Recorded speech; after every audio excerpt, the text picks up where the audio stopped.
In this video, we're going to take a look at hypothesis tests. So using our sampling distribution for sample proportions, we will continue to test claims about a population based off a single sample. Now recall that the sampling distribution for sample proportions states that for large N, we can compare sample and population proportions using the normal model. In particular, the distribution of sample proportions will be approximately normal with a center or mean equal to the population proportion P and a standard deviation equal to the square root of PQ over N. Now these symbols correspond with the expected value of P hat, and over here this is the standard deviation of P hat. Okay, and we have three conditions that need to be met in order for this distribution to be true, and that is the data must be collected without bias, i.e. random. Okay, so we're checking our problem statement for information that the data was collected randomly, and if not, then we will proceed with caution because, we do convenience sampling a lot and we'll gain a lot of information, but we need to recognize there may be limitations in terms of our generalization. Independence also needs to be checked, and samples can be naturally independent. So when we're doing things like die rolls, things like that, or we need to check that our sample size is less than 10% of the population that we're sampling from. Now that is again pseudo-independence, and we will be doing that anytime we are drawing from a fixed sized population. So anytime we're sampling people, we're going to be doing a check of the pseudo-independence with that 10% rule. The last thing we need to check is whether or not our sample size is large enough. As we saw in the normal approximation of binomials, provided we have a large enough sample size, our blocky histogram becomes almost smooth provided we reach a certain point with our sample size. So it allows us to overcome any non-normal behavior when we make our sample size larger. So the sample size that we're aiming for is an N that will make the product of NP and NQ at least 10. So the NP, remember, this is the number of expected successes. So expected successes. And NQ, this is our expected number of failures, and those should add together to being equal to N, and provided we have both of those at least 10, then we have ourselves a large enough sample size.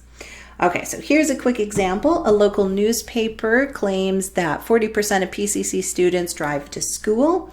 Suppose we think the actual value is higher than claimed, and we plan on sampling 100 people to test the claim. So first we want to state the null and alternative hypotheses and define the population parameter. Remembering, of course, that anytime we're doing these hypothesis tests and setting up these hypotheses, they are about the population parameter, always, not the sample proportion. It's always the population proportion. All right, so we have H naught, HA, colon, that's our starting place all the time. Then we need to think about what type of parameter are we talking about? Is it a mean or is it a proportion? In this case, we have percent information, so it is a proportion, so P. And the null hypothesis is set equal to the value of our initial claim, which is 0.4. And then what we're wanting to check is that the value is higher than claimed, so greater than 0.40. And then define the population parameters. So we're saying where P is the proportion of, and this is where it's important to go back and think about what the alternative is referencing. What population are we trying to make a claim about? And that's the one we want to reference in our definition. So the newspaper claim is about PCC students. We're going to follow up with a study from PCC students. So those two will be the same, but we have seen in the past where our initial claim could come from a similar but not identical population, and we use that as an initial starting place to learn more about the population we're actually interested in, which again is usually revealed through the alternative and who we are actually sampling. Okay, so where P is the proportion of PCC students who drive to school. Okay, assuming the 40% claim is true, what should the distribution for the proportion of students that drive p hat look like for a sample of 100 students? So when we're being asked about the distribution of proportions, we're asked to set up that distribution. So first of all, calculate E of p hat, the expected value, which will be equal to our proportion of our initial claim, which is p, which in this case is going to be 0.40. And the standard deviation of the p hat is going to be the square root of pq over n, so 0.4 times 0.6 divided by our sample size of 100. And so that's going to come to 0.0490. Okay, remembering always 4 decimal places for proportions, so 4 decimal places since it's a proportion. Also, no units for proportions, and don't even put down language meant to imply that it is that percentage of something. Even that can be misinterpreted to make it sound like you're thinking of it as a number of things. So just leave it without any sort of modifier or labeling on that value. Okay, so when we define our distribution, that means to do it symbolically. So the distribution of p hats, all our sample proportions from samples of size 100 are going to distribute themselves in a normal way with a mean or a center of 0.4 and a standard deviation of 0.0490, meaning we expect most of our sample proportions to lie around 0.4, give or take about 5%. And so that's the other thing to always check here, is to make sure that these numbers make sense together. Okay, so make sense together. They are both the same type of value. Like we've learned before, whenever we're finding these means and standard deviations, they're in the same units or value type as the data was itself. So our data were proportions, these are proportions. They're telling us information about how we should expect our proportion values to be distributed in this model. Okay, so it should make sense together. All right, next part, how likely would it be to find 52 or more students that drive to school in our sample if the initial claim of 40% is true?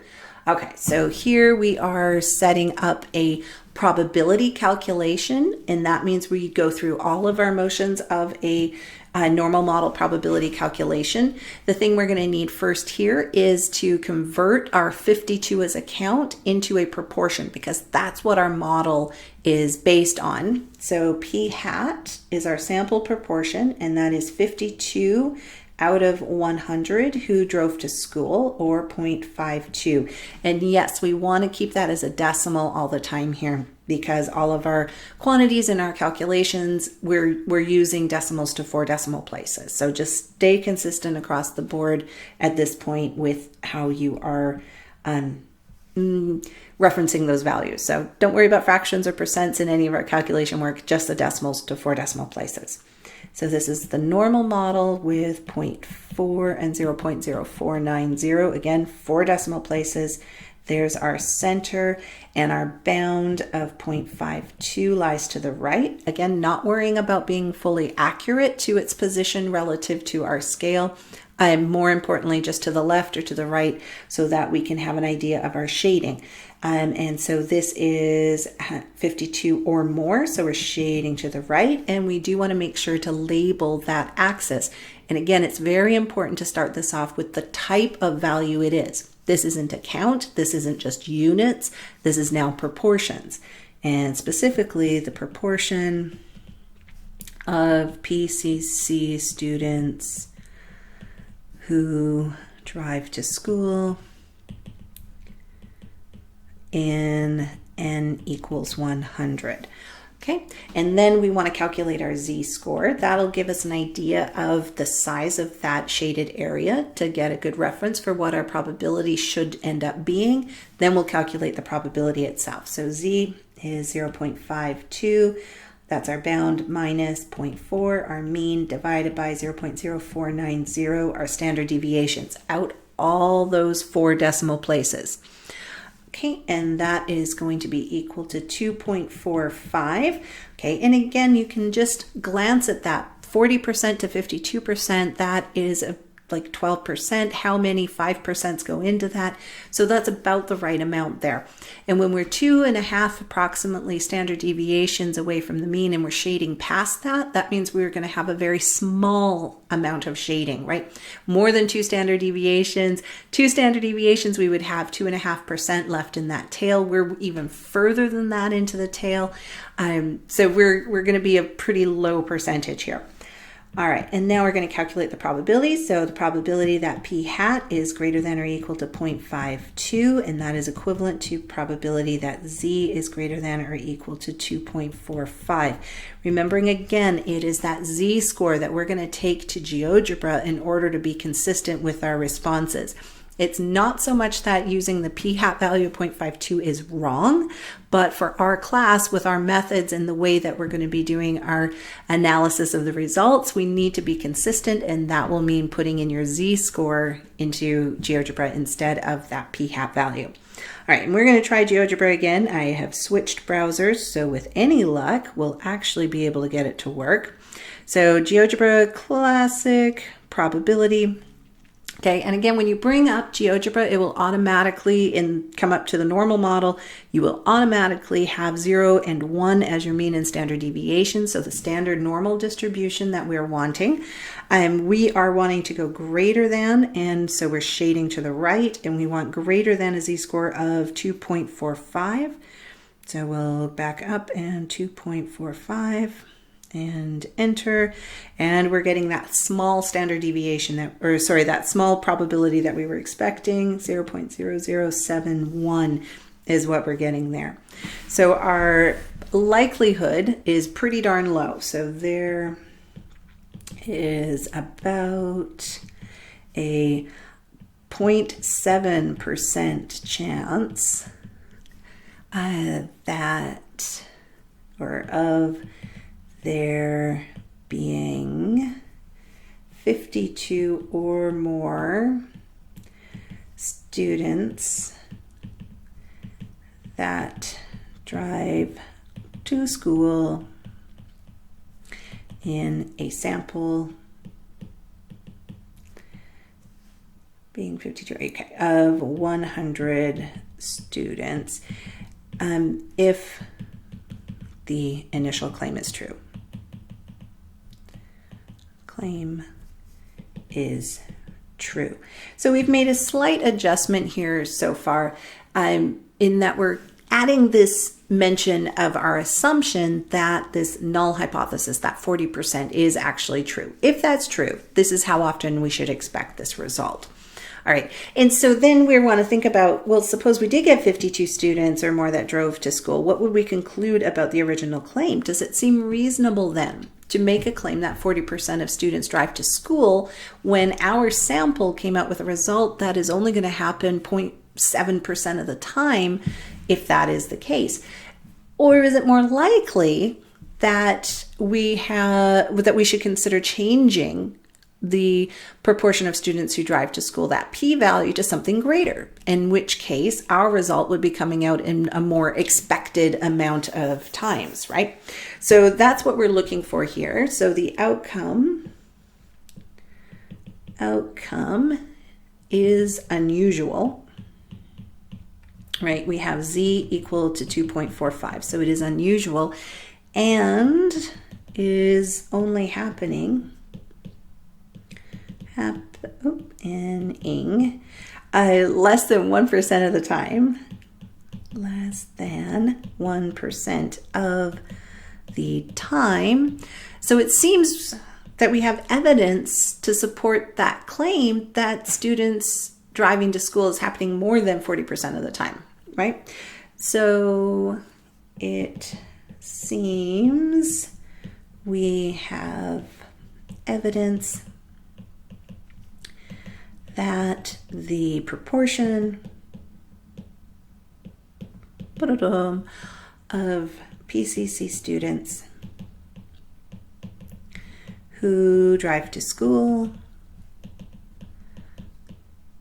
is greater than 0.40. Okay. I mean, we could be wrong. It is possible that by chance alone we could have come up with this result. However, based on our model, that's pretty darn unexpected.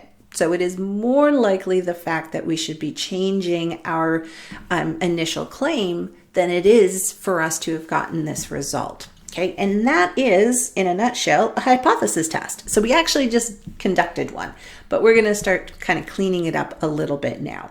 So the first thing that we want to start talking about is some of the language. And the first piece of language we want to know is the p-value.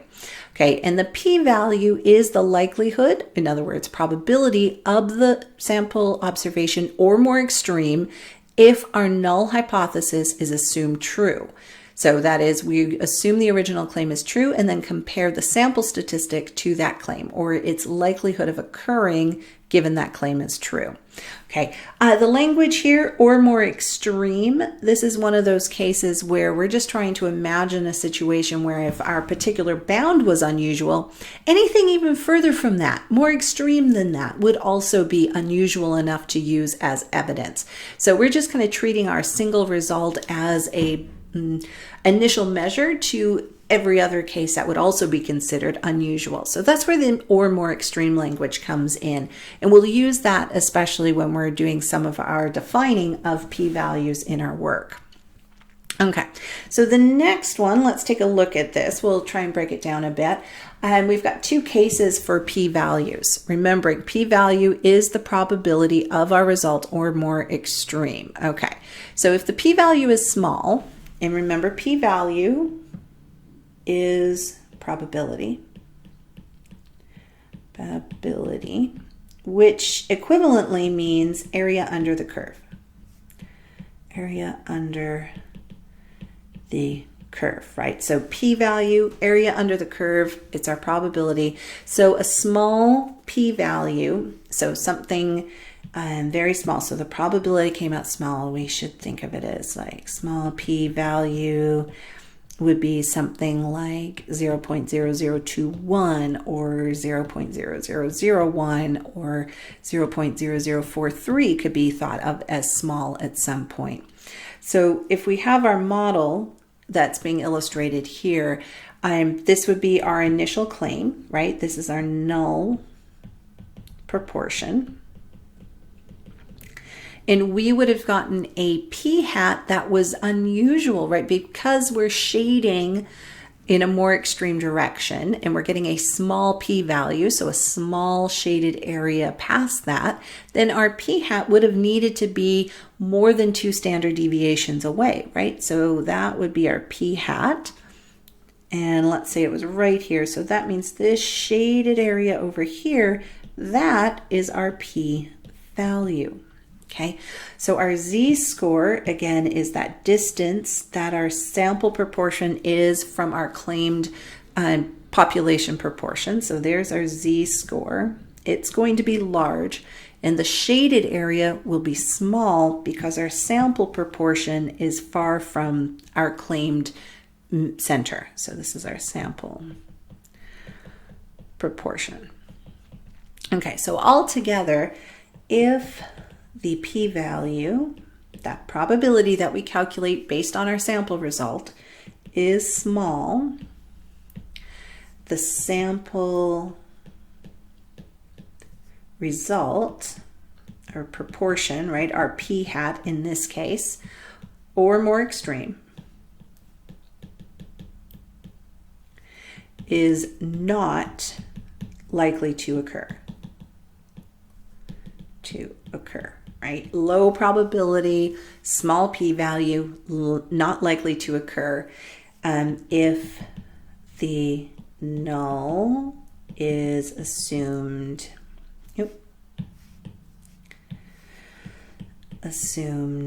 true.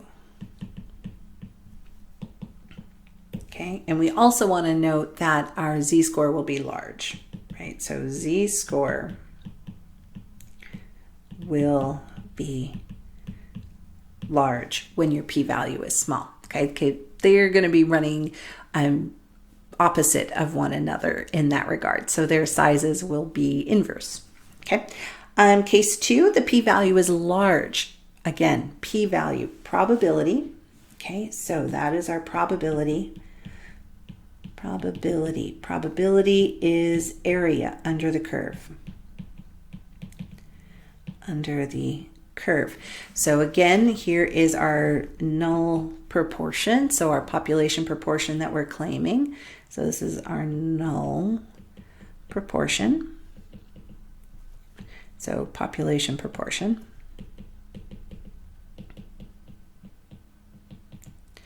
That we're claiming. And then to have a large p-value, a large area, that means we do not have an unusual outcome, right? So our z-score is going to be small. Our p-hat is going to be within a couple of standard deviations of p-naught. So let's say it's right here. So just over 1. And then we're going to have this shaded area, which is much larger than what we saw in the other example. So this is our p-value being that area, and that's our probability, okay? And then again, we notice that our z-score is that distance, the p-hat value, our sample proportion is from the center, or our null proportion, and that will be fairly small relative to that other situation, right, where we had a small p-value, our z-score had to be much larger to shift that p-hat closer to the ends of the tails. All right, so again, in summary, if the p-value is large, the sample result, result, p-hat or more extreme is likely to occur if the null is assumed to be true. So unlike in the other case where it was unlikely for that p-hat to occur, it was occurring very little, its probability or likelihood of occurring was very small, so its p-value is small. Here it is likely, okay? Our probability is higher, our likelihood is larger, our p-value is larger, our p-hat, our sample proportion, is closer to the null parameter, that p for the population that we are assuming to be true. And then we also get that our z-score is small, relatively anyway. Okay, so it doesn't have to be super small, but comparatively we're going to be having that usual outcome as opposed to an unusual outcome when our p-values are going to be large versus small. Okay, so or more extreme, again, is going to be defined by the alternative hypothesis, and our alternative hypothesis is going to be telling us the direction to shade. That's true in general, so keep that in mind. We don't just always shade towards the closest tail. On a one-sided test, we will always be guided by the direction indicated by the alternative hypothesis. When we have a two-sided test, then we'll have a slightly different approach to it. All right, so small p-values can happen for one of two reasons. The claimed value and sample data are different due to natural variation or dumb luck, or the claimed value, our null hypothesis, right, is not true. So our p-naught from our null hypothesis is not true. Okay, so we are going to call alpha, that's what that symbol there is alpha, is our significance level. And it's the point where we're going to stop believing it's just dumb luck and start to suspect the claimed value is not true. So when we shift from option 1 to option 2 for that small p-value. And we're going to use, unless otherwise stated, an alpha equal to 0.05. And this has some historical basis, but it is pretty arbitrary, and we don't want to take too much stock in it. Each field of study is going to have something slightly different. Now notice then that if we're using this as a bound, our significance level alpha is a bound after which we're going to consider our outcome to actually be proof for the null parameter to be not true. That means alpha is also a probability. And is indicating a shaded area that we need to have less than in order to proceed and say that we have evidence to support the alternative hypothesis. So we're going to consider a p-value to be significant if the p-value is less than alpha equals 0.05 unless otherwise stated. Okay, so that's what we're looking for. We have evidence to support the alternative hypothesis if we can come up with a p-value which is less than 0.05 for our general rule of thumb anyway. Okay, so conclusions. Depending on the p-value and level of significance, we're going to have two ways to conclude our test. In the first situation, we're going to have a p-value that's small, so it's less than our bound, our alpha, and we will reject the null hypothesis and instead have evidence to support the alternative. Now, if our p-value is greater than our bound of alpha, then we're going to fail to reject the null hypothesis and not have evidence to support the alternative. Now, what's important here to recognize is that this is largely similar language that we hear in jury trials. So jury trial type language. And it's using double negatives in there, failing to reject, things like that. And so you just want to start trying to apply this like a template and understand again those pictures and what's going on to help get to the right place with this. So in a jury trial, remember, what would their final conclusion be? They say that a person is guilty or not guilty. We never claim innocence, and that's the same here with our hypothesis test conclusions.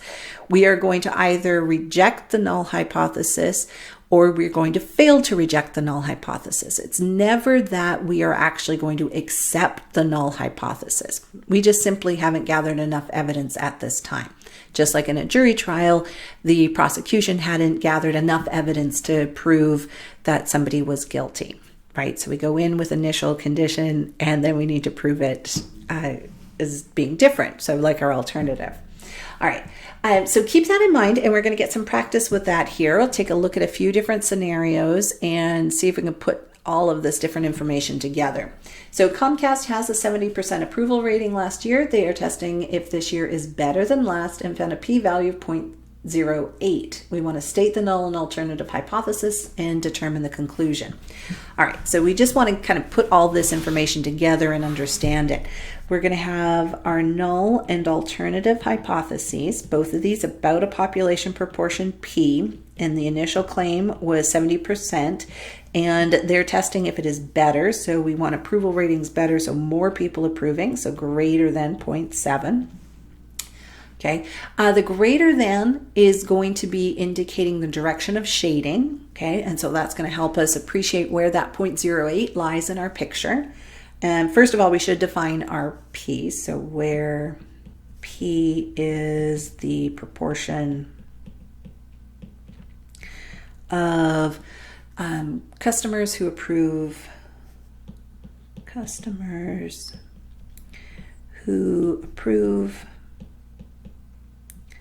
of their service or performance, I guess is what we're doing. Oop. I don't want that. There we go. Performance. Okay. And so now if we think of our picture, here's how we would basically set it up, right? This is proportion of customers who approve of their performance, and our initial claim was 0.7, so that's where that's going to lie. And we don't know the parameters of the model, so we'll just leave that off. But what we do know is that the greater than of our alternative hypothesis is indicating the direction we shaded. We have a pretty small p-value, so we know it's not greater than 50%. So to be greater than and create an area that small, our p hat would have had to have been over to the right. So this would be our p hat. And then this shaded region right here, that is our p value. That is equal to 0.08. Okay. And then this is, again, the null proportion. Okay, so in assuming that the null parameter is true, we have a sample proportion p hat that we generated in our sample that is far enough from that to give a shaded region equal to 0.08, which is the p-value itself. All right, so to write a conclusion for this, we would start it off. There's basically two sentences or two parts to a conclusion.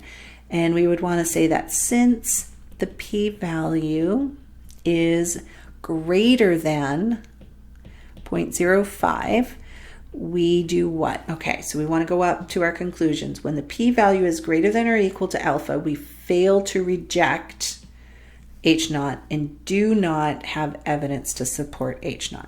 So since the p-value is greater than 0.05, we fail to reject the null hypothesis. That's kind of the first part. Like that's the big kind of just computational thing that's going to happen here. P-value, compare it to your bound, and then decide whether you're rejecting or failing to reject the null hypothesis. Next, put it a bit more in context, or what does that mean? And what that means for us is there is not evidence to support the claim that the proportion of customers who approve of Comcast's performance, you sneak it in there, is greater than 0.7.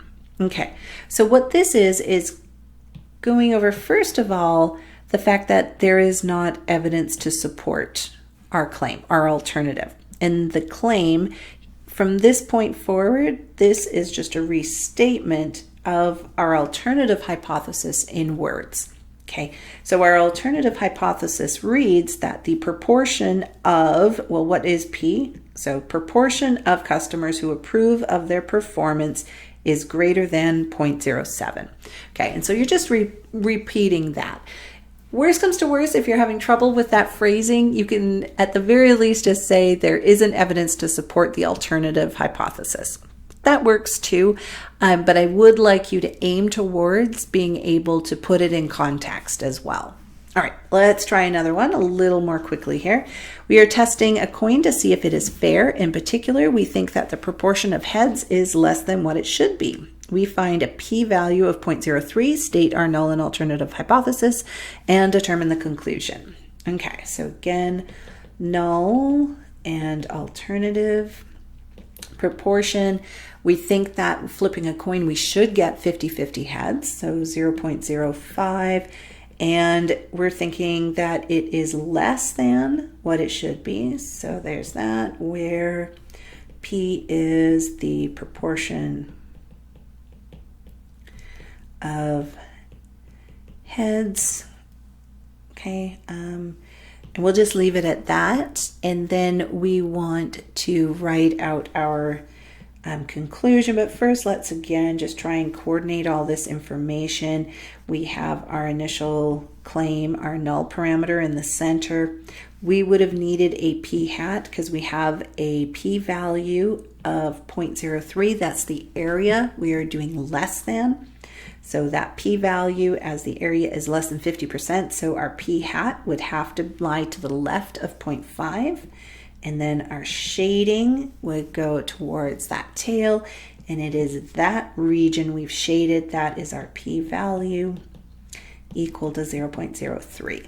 Okay, and then for our conclusion, our first part, just think of the numbers. So given p-value is equal to 0.03, which is less than 0.05, our alpha bound that we're using, we are going to do what? Well, we are less than, so we will reject the null hypothesis and do in fact have evidence to support the alternative.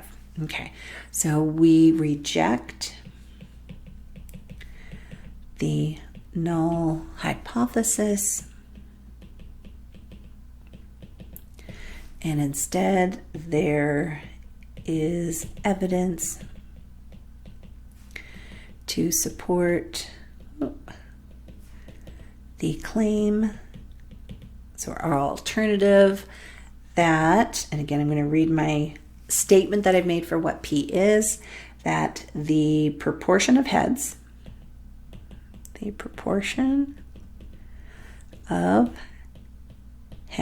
so again, that part is this, and then proportion heads is less than 0.05, 0.50%. Oh goodness, let's double that back. Thank goodness it wasn't part of a calculation, right? There we go. Some of you were probably watching this going, what? There we go. There's that 0.5. Put it in the picture correctly. Less than 0.5, and then that piece, less than 0.5, is coming from there. Okay, so we're just doing a restatement of some of that setup work that we had done before. It'll ease our creative need in coming up with language later. All right, so now we've got one last one just to make sure, and we'll try and go through it even quicker this time. Okay, it is claimed that nearsightedness affects about 8% of all children. With increased screen time, it has been suggested that the percentage of affected children has increased. A recent study tested if there has been an increase and found a p-value of 0.01. We want to state our null and alternative hypothesis and determine the conclusion. So H naught and HA, our initial claim is 8%. P equals 8%. Goodness, trying to go too fast. P equals 0.8% or 8% or 0.08. And P, we think it is increased, so greater than 0.08, where P is the proportion of children who are nearsighted. Okay, and then our conclusion, given our p-value is equal to 0.01, which is less than 0.05, we are going to reject the null hypothesis because that's not giving us a good connection with our sample result, right? Our sample result is so unusual that we figure we should probably reject that null hypothesis value and instead go with our alternative, which is suggesting we need to make that larger. Okay, so given p-value is equal to 0.01, which is less than 0.05, our alpha, we reject the null hypothesis. Okay, and instead we support our alternative. So there is evidence to support the claim that, again, I'm going to read from my writing that I did earlier about what P is, claims that the proportion of children who are nearsighted is greater than, so I'm going up to my inequality in the alternative hypothesis, greater than 0.08. Okay, and so that's a complete conclusion. All right, so we've gone through each of the steps kind of individually. Let's put it all together. So the complete process of a hypothesis test is what we want to look at now. So the first step is to state the null and alternative hypotheses, right? And the null hypothesis is going to be that initial claim. It could come from the population you're trying to test directly, or it could be coming from a similar enough population to give you an initial starting point. Okay, so don't assume that they're going to, the population that initial claim from is not necessarily the one that you're actually trying to say something about. Okay, and the next thing we have is our alternative hypothesis. This is what we are actually trying to show to be true and is going to assume the observed deviation is too large to be explained by chance alone. Okay, so in order to have support for our alternative, we need to have evidence that something is so unusual that it can't just be, those slight variations that we would expect. It's something beyond that. Okay, and then we have one-sided and two-sided cases for this. We have one-sided, meaning just shading to the left or to the right, and that is one-sided greater than, one-sided less than. And then we also have a two-sided test. So when we're just claiming different and not specifying greater than or less than. Okay, so set up your null and alternative hypotheses, defining what the parameter is.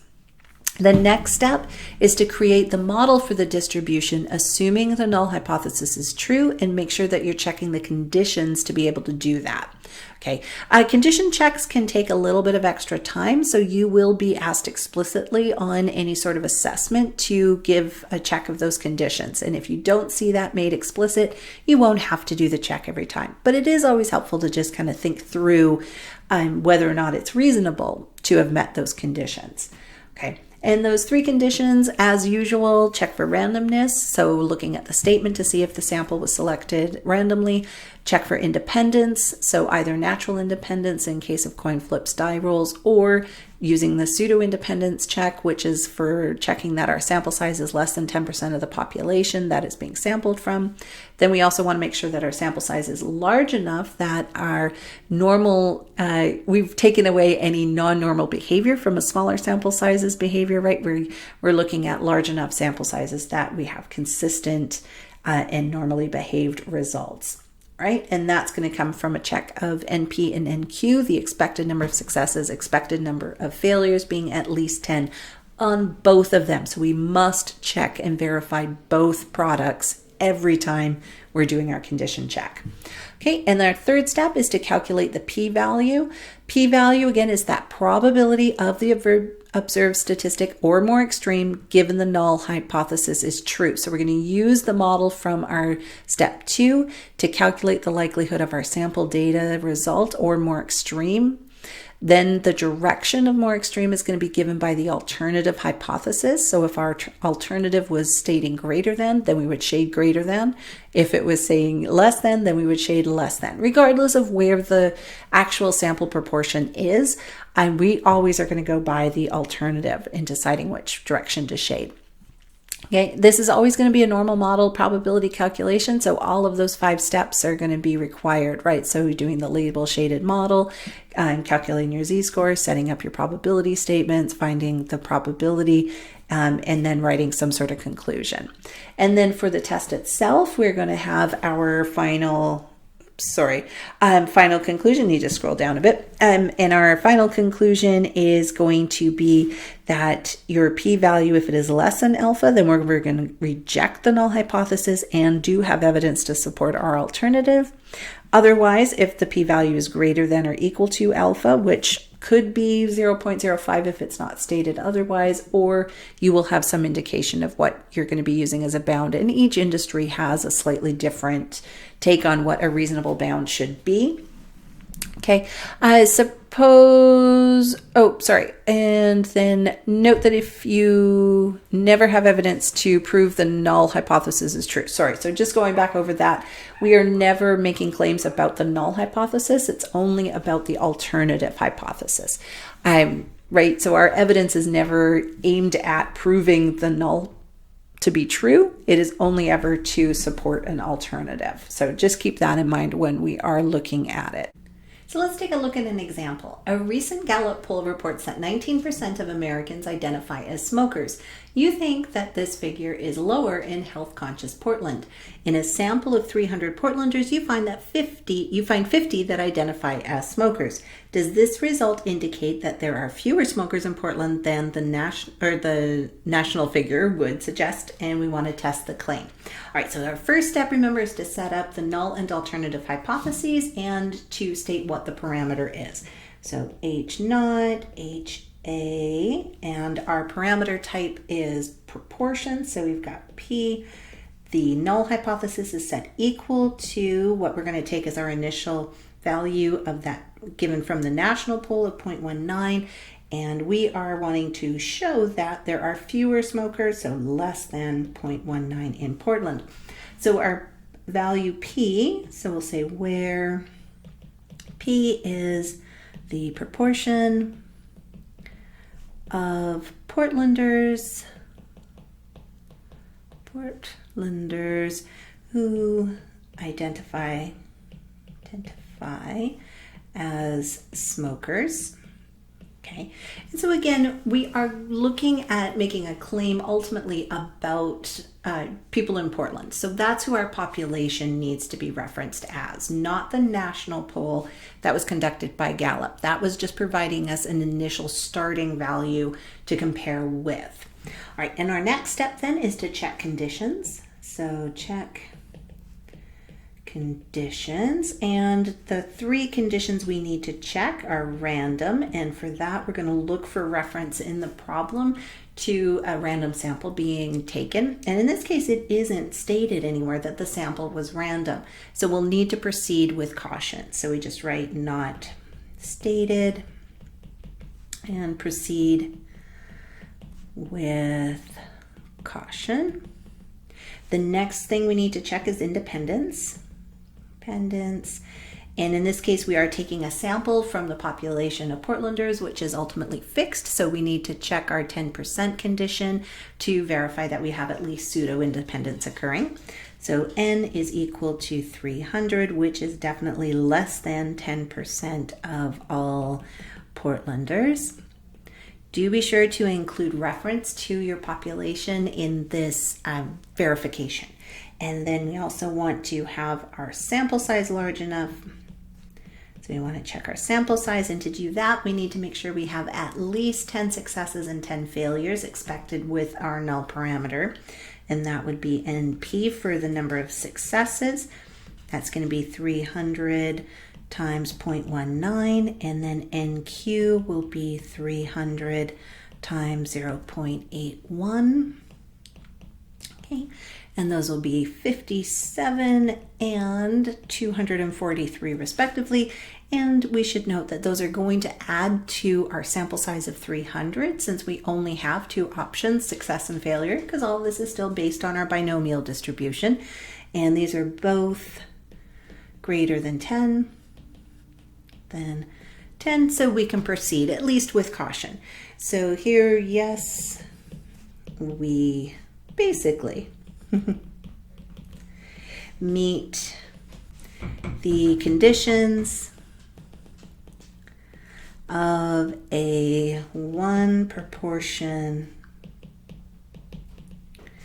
z-test, which is the type of hypothesis test that we are conducting.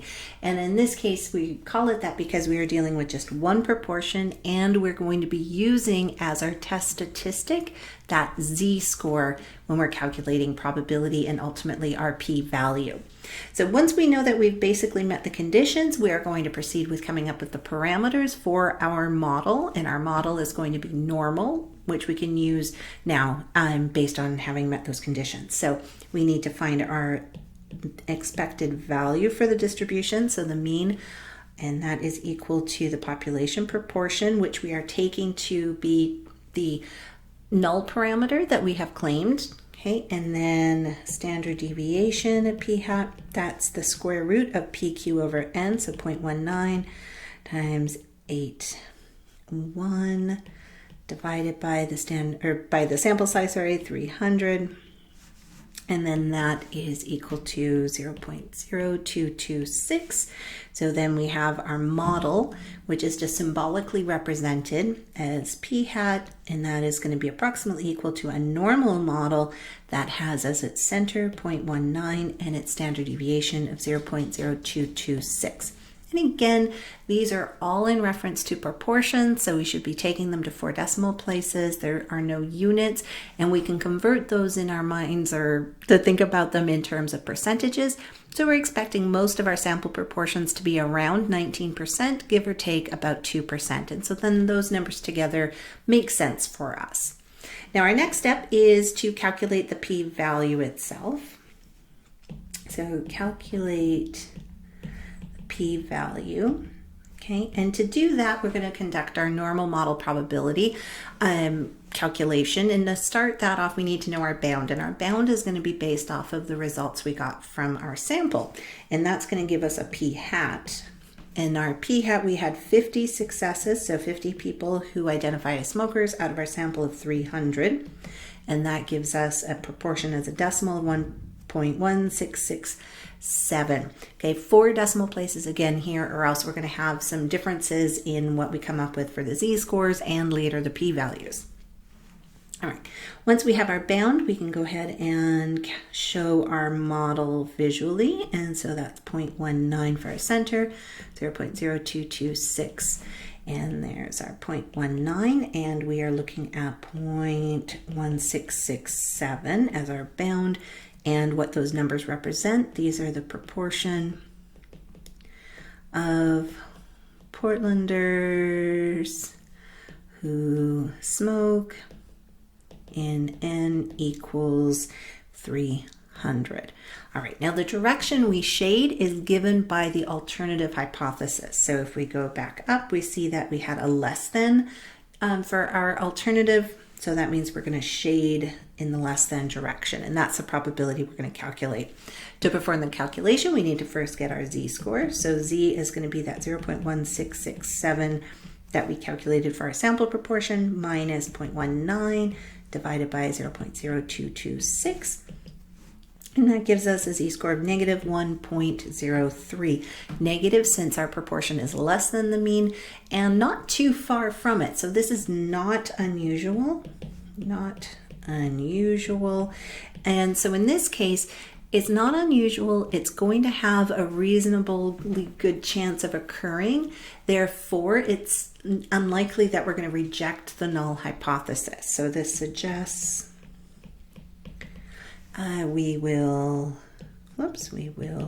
not reject the null, since we don't have an unusual or unlikely outcome when we've assumed the population proportion was 0.19. All right, so let's verify that by calculating the probability. So p hat less than or equal to 0.1667. That's equivalent to z being less than or equal to negative 1.03. And then we'll want to go to GeoGebra to find that. So if we go over to GeoGebra, calculate our probability, we are doing less than. So go to less than, and we want that less than negative 1.03. Okay, and enter. See if we can get that to work. Oops, negative 1.03. There we go. And that should seem about right. Again, go back to that 68, 95, 99.7 rule for our estimates of probability. We're about 1 standard deviation from the mean. And then we have all that space to the left of that, which means we've got that 13.5% plus another 2.35 plus another 0.15% added together, about 16%. So this figure we've come up with seems reasonable given what we know about the z-score in relation to those areas. So this is going to be 0.1515. Okay, and then that is going to be our p-value. Now, when we're calculating the p-value, make sure you make a new statement of that. So we have this probability, then that tells us that our p-value is going to be equal to that probability, and so it's 0.1515. When we look at two-sided tests, we're going to do a little bit more to this. So you want to still make sure, though, in both cases that we keep that probability calculation separate from our statement of what the p-value actually is. Okay, so the next thing we want to do, there's kind of two parts. Yes, we want our conclusion, but I also want to make a statement about what that p-value is. Okay, so this is equivalent to what we were giving as our conclusion for that probability calculation earlier, where we're going to say that what does the p-value mean? Well, it tells us that there is about a 15% chance that the proportion, can't spell proportion. Almost always get that one wrong. The proportion of Portlanders who identify as a smoker in a sample of 300 Portlanders is 0.1667, or more extreme, if we were doing two-sided is kind of the language we'd use, but we can just stick with the one-sided right now, or less. And then the last thing we want to add here, because where we're at now is kind of equivalent to exactly what we would have said before. But now that we're doing this as a hypothesis test, we want to make sure it's clear that this is the probability under the condition that we've assumed the null parameter is true. So given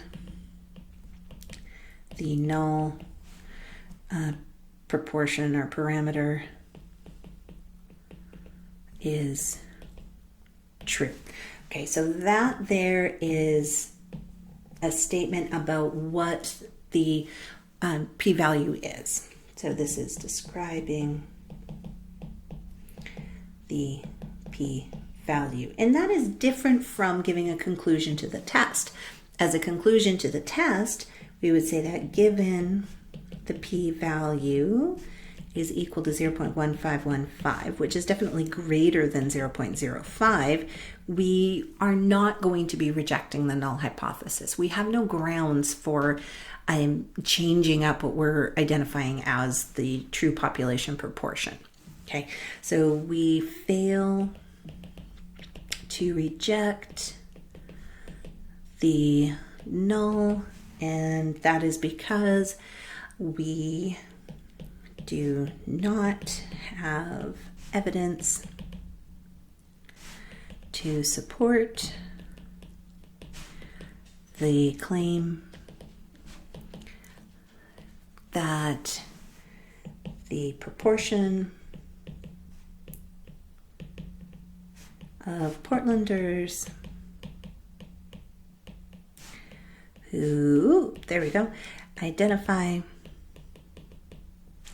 as smokers is less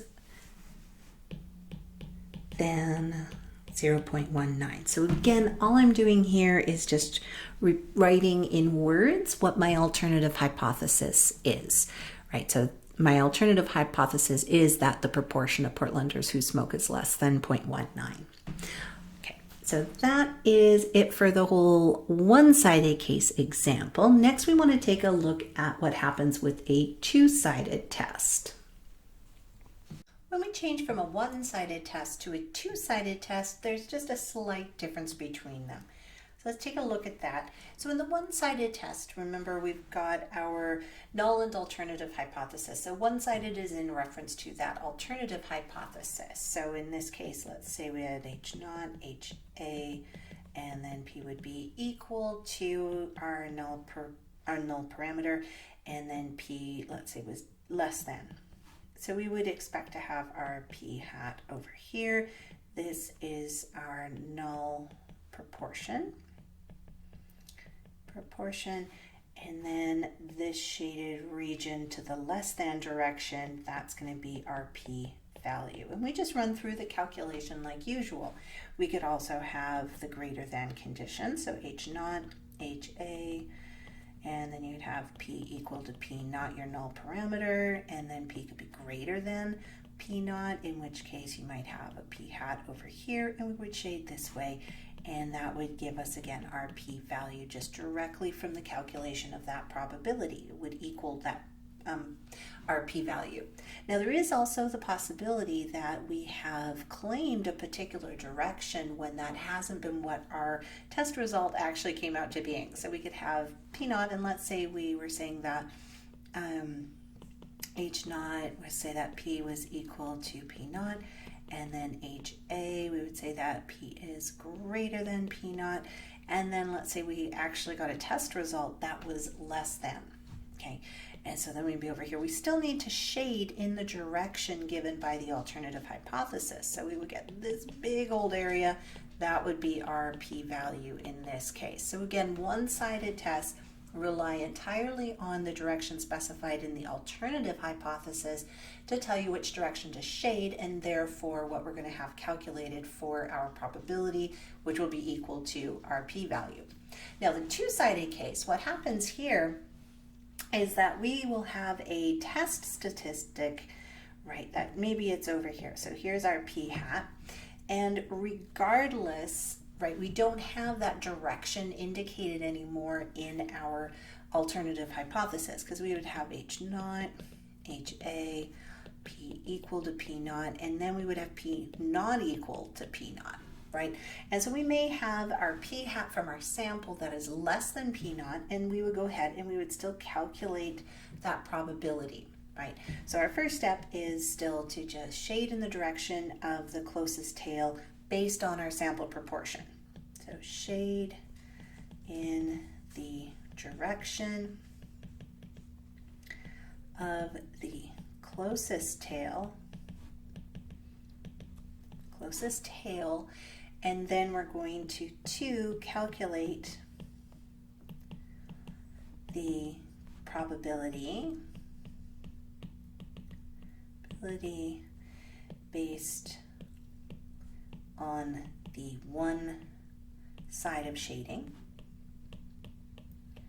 Okay, and so this is where our picture would end. We would just have shading in the direction of the closest tail, so we could have had a p hat that was to the right, and then we would still shade in the direction of the closest tail, if that were the case, and we would calculate our probability like usual. Now the p-value itself, though, is twice that, because it's allowing for both situations where you have an outcome that is in that distance from the mean in that one way, but also equivalently in the other direction would also be considered as part of the or more extreme case. So our p-value is going to equal twice that calculation, so 2 times the probability. So what it is adding to this is the equivalent distance, so it would then be adding in this area, for instance, and the two together, 2 areas will equal the p-value. When it is just this region is the probability that you calculate. Okay, we're going to double that probability to account for situations that are equally distant from the mean, and treat those as part of our possible outcomes that we're looking at. And then that would equally be true over here. So there is this other equivalent region, and so the 2 areas equal our p-value itself, but what we calculate is just this probability. So this is our calculated probability. Okay, so this is why also we want to make sure to be in that habit of stating the p-value separate from the probability calculation, because in the two-sided case, we're going to be needing to double what we calculated, and we don't want to get in the bad habit of just stringing those calculations together without making it clear what we are now calculating instead. And also, just to restate it one more time, when you are drawing your picture for the normal model probability calculation, you're only shading the one side that is closest, or in the direction of the tail closest to your sample proportion. Don't need to worry about showing that other side, even though it is being kind of connected together to think of it all together as the p-value. All right, so let's take a look at an example. So according to Time magazine, 33% of all vehicles sold in the US are SUVs. After some investigation, it appears that the actual percentage is different. Suppose a random sample of 500 recently sold vehicles shows that 145 are SUVs, and we want to test the claim. Okay, so H naught, HA, we are talking proportions still, so P and equal to that Time magazine result of 0.33 for the null, and then what we're looking for here is to get some evidence that the actual percentage is different. So different indicates not equal to 0.33, where P is the proportion of vehicles sold in the US that are SUVs. Okay, the next step to this process is to check our conditions. So we'll check for random. Did we take a random sample? random sample of 500 vehicles was taken, so yes, stated in the problem. Then we want to check for independence.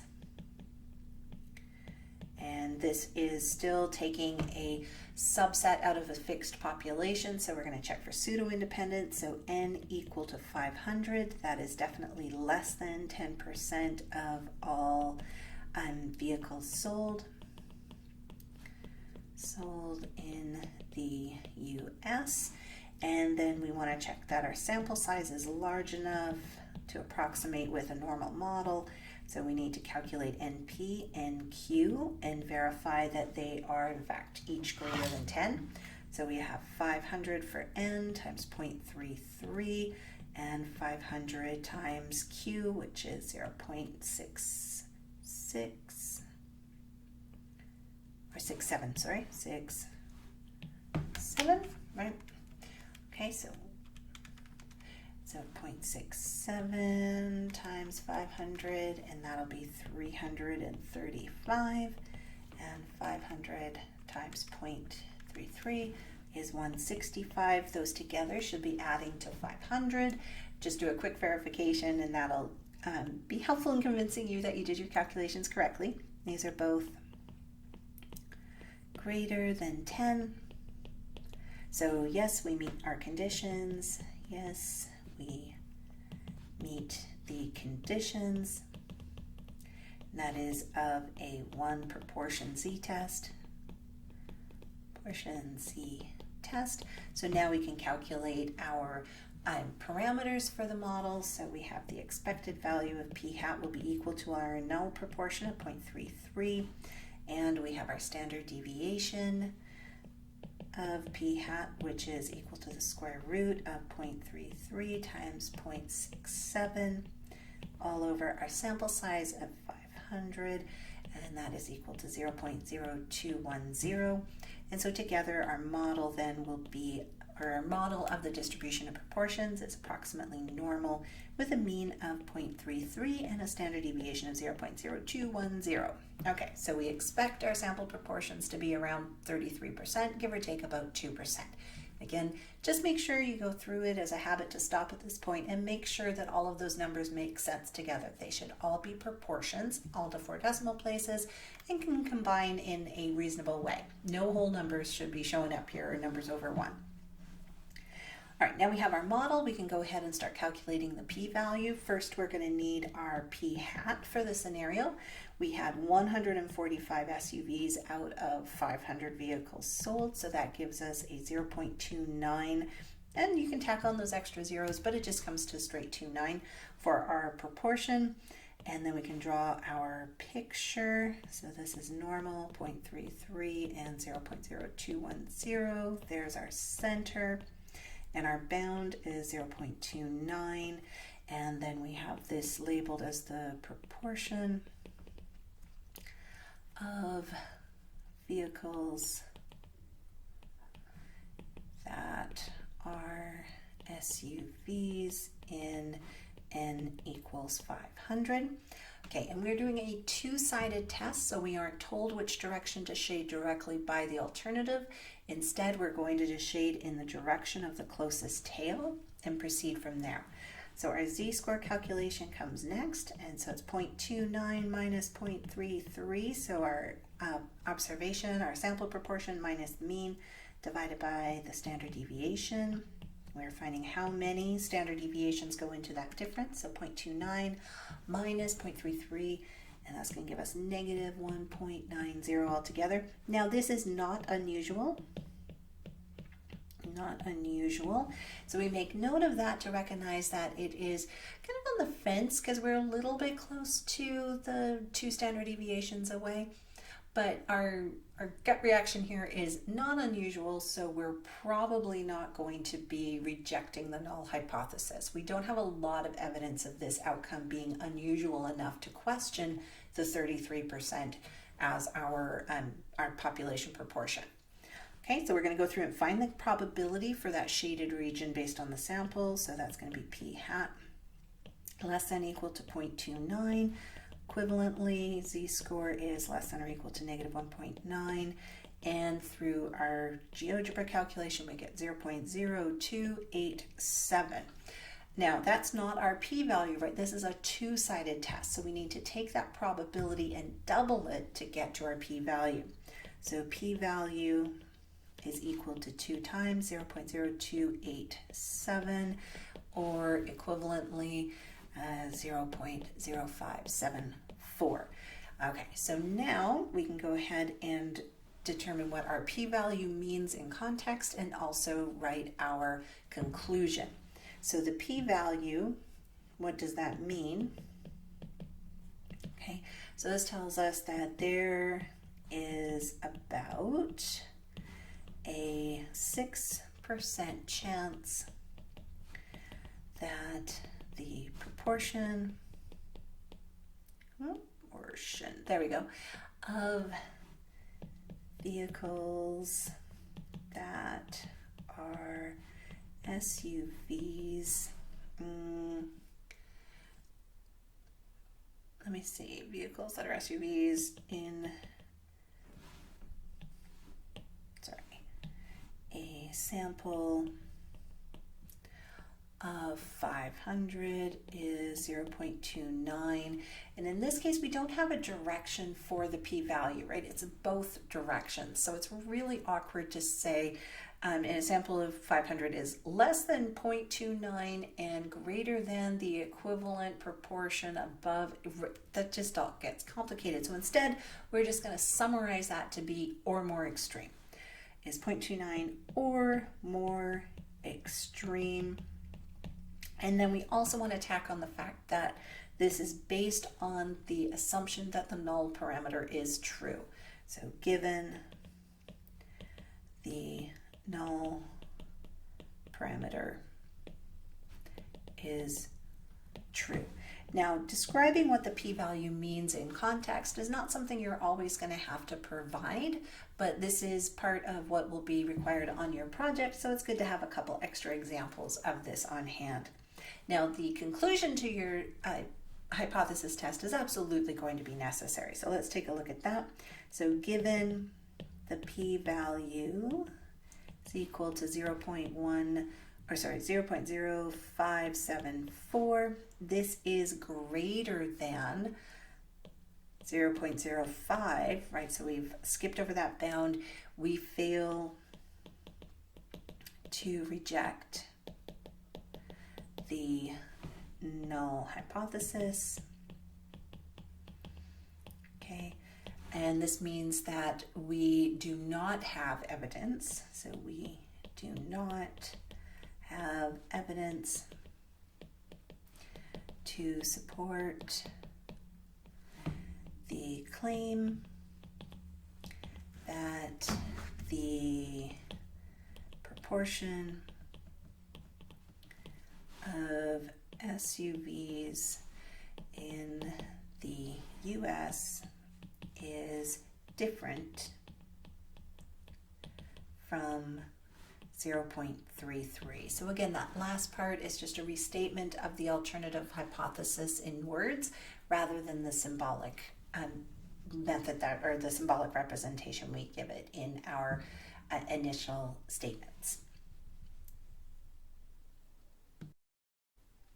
I also want to give a couple more extra examples in case you wanted to see a little bit more of this. So let's take a look at one more. A 2016 poll showed that 64% of Americans personally worry a great deal about government spending and the budget deficit. You wonder if this has changed since 2016. Among a random sample of 1,150 Americans, you find that 59% personally worry a great deal about government spending and the budget deficit, and we want to test the claim. All right, so we'll start off H0, HA. These are both proportions that we're talking about, the population proportion, so no hats anywhere in this. And we're going to set our initial claim to the 64% from the poll, and we wonder if this has changed. So different from, so not equal to 0.64, where P is the proportion. Now we aren't changing up our population here, so we're going to stick with Americans, proportion of Americans who worry a great deal about government spending and the budget deficit. N in there. Spending and the budget deficit. Okay, and then we would check conditions. I'm not going to worry about a condition check on this one. We've got a random sample. We've got an N that's definitely less than 10% of the population, and NP and Q should be just fine with 1,150. So I'm not going to worry about running through that check on our page. So we're going to proceed with coming up with the model. So expected value of P hat is going to be equal to that null parameter of 0.64. Standard deviation of P hat is going to be equal to the square root of 0.64 times 0.36 divided by 1150, so PQ over N, and that is equal to 0.0142. So our model for the distribution of sample proportions will be approximately normal with a mean of 0.64, standard deviation of 0.0142. Then we have our sample proportion was 59%. It's given to us, so we know P hat. We can go ahead and start drawing our picture then. So we have normal 0.64, 0.0142, and there's our center, and our sample result 0.59 is less than, so 0.59 lives here. Shade in the direction of the closest tail since we have a two-sided test. Then we're going to need our z-score. Oh, sorry, need to label first. So this is proportion of Americans who worry about the budget let's say actually, about the government budget in N equals 1,150. So then we need our z-score, and that's going to be our 0.59 minus 0.64 divided by 0.0142, and to two decimal places, that's negative 3.52. Now this is unusual, right? More than two standard deviations away, so we expect to reject the null hypothesis, right? So we have a very unlikely outcome that's coming from this model when we've assumed that the population proportion is 0.64. So rather than chalking it up to just chance alone, it is more likely that we need to adjust where that population proportion lies in order for our sample result to come out as as often as we would be expecting. So that's what we're anticipating to happen. So let's go ahead and find the probability itself. So we're going to find the probability that P hat is less than or equal to 0.59, which is equivalent to the probability that Z is less than or equal to negative 3.52. Now we expect this is going to be really, really, really small. And in fact, we get 0.0002 out of GeoGebra. Please make sure you go to the full 4 decimal places. And unless GeoGebra says 0 for that outcome, leave all of the decimals in the digits that they give you. All right, now that's not the p-value. This is a two-sided test. So we're going to need to double that to get our p-value. So p-value equals 2 times 0.0002, which is 0.0004. All right, still super small. So in terms of a conclusion, we would have given p-value equals 0.0004, and did we get a no? So we weren't given an alpha or level of significance to work with here, so we assume that we're using alpha equal to 0.05, that kind of convention, and that is definitely less than 0.05. We are so given the p-value is equal to this is less than 0.05, we reject the null hypothesis. hypothesis. As expected, based on just the z-score alone, there is evidence to support the claim that the proportion of Americans who, let's go back to our wording up top, who worry a great deal about government spending and the budget deficit. So who worry a great deal about government spending and the deficit is different from 0.64. Okay, so given the p-value is equal to 0.0004, which is less than 0.05, our level of significance, we reject the null hypothesis. There is evidence to support the claim that the proportion of Americans who worry a great deal about government spending and the deficit is different from 0.64. Okay, and so that's our standard conclusion. And so unless you're asked explicitly to go through the check of conditions and to state what the p-value means, this is more or less what you would be expected to provide for just a basic hypothesis test question. And let's go over one final example. In 2016, Gallup found that 56% of Americans were concerned about global warming. You suspect concern is greater in the Portland metro area. In a sample of 850 Portlanders, you find that 530 are concerned about global warming, and we want to test the claim using alpha, or our level of significance, equal to 0.03. All right, so again, first step, null and alternative hypotheses. Proportions are our type of parameter, equal to what we get from the Gallup poll, so 56, and we are expecting it to be greater than, that's what we're trying to prove to be true, and this is where P is the proportion of Portlanders who are concerned about global warming. Okay, now again, we needed to switch because our focus, our sample was conducted on Portlanders. What we're trying to make a claim about is people in the greater Portland metro area. So that's who our population is now that we're referencing in relation to that proportion. Next, we could check our conditions. We notice here that we do not have a random sample being specified, so we would be proceeding with caution on that part of it. We do have a sample size that is smaller than 10% of all Portlanders at 850, and we also know that NP and NQ with that quantity is going to be definitely greater than 10 as well.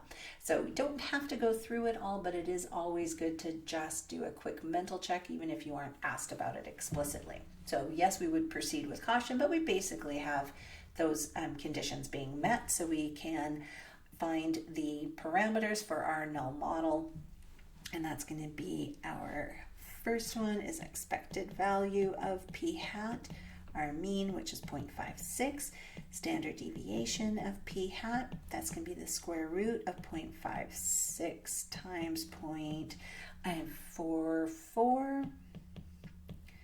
Okay, and then that's divided by our sample size of 850, and that should come to 0.0170, so that our distribution of sample proportions is approximately normal with a mean of 56% and a standard deviation of 0.01470. There we go. Whoops. How about if we just delete that? There. Much easier. All right, and again, just do a quick double check to make sure those numbers make sense together. We expect our sample proportions to be mostly around 56%, give or take about 1.7% from that.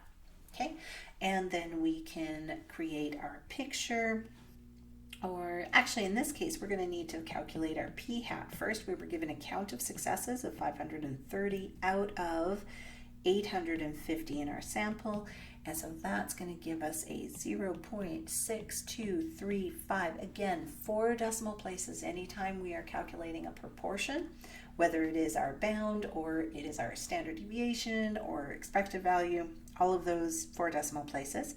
We can draw our picture. 0.56, 0.0170. There is our center, more or less. P hat was 0.6235, so greater than 0.6235. We are shading in the direction of the alternative claim, and that is to be greater than, so we're going to shade this way. And these are proportions. So proportion of Portlanders concerned, earned, there we go, about global warming. Oops, sorry, grab that. Global warming in N equals 850. All right, so now we can go ahead and get our z-score for that. So 0.6235 minus 0.56 divided by 0.0170.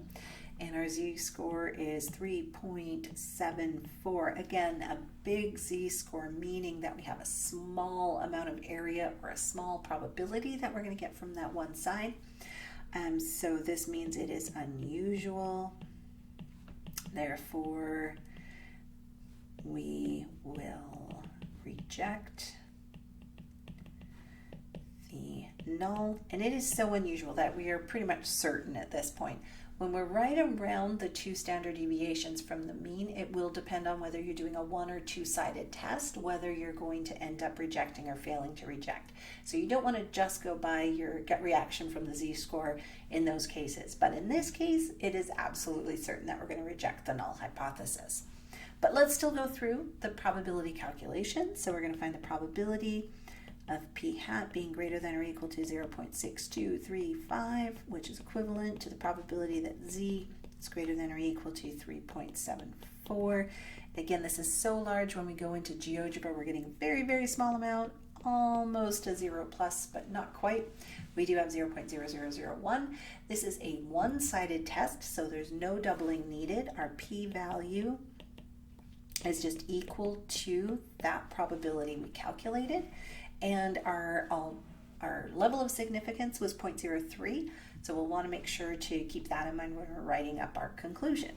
So given p-value equals 0.0001, which is less than 0.03, we reject the null hypothesis,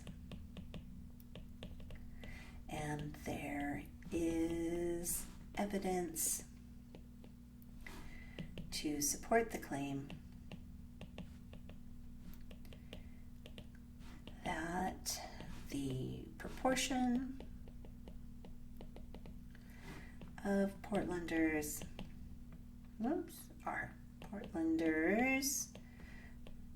who are concerned about global warming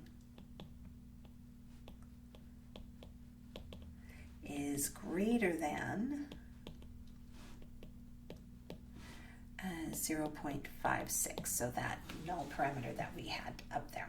Okay, and so that concludes our statement. And again, we could also have been asked to include the check of the conditions or to explain what the p-value means. The p-value, again, is just that probability of our observation, or more extreme, given the null is true. So there is about a 0.01% chance that the proportion of Portlanders who are concerned about global warming in a sample of 850 is 0.6235 or more, given the null parameter is true. Okay, so that's kind of what you would add there if you were asked for it.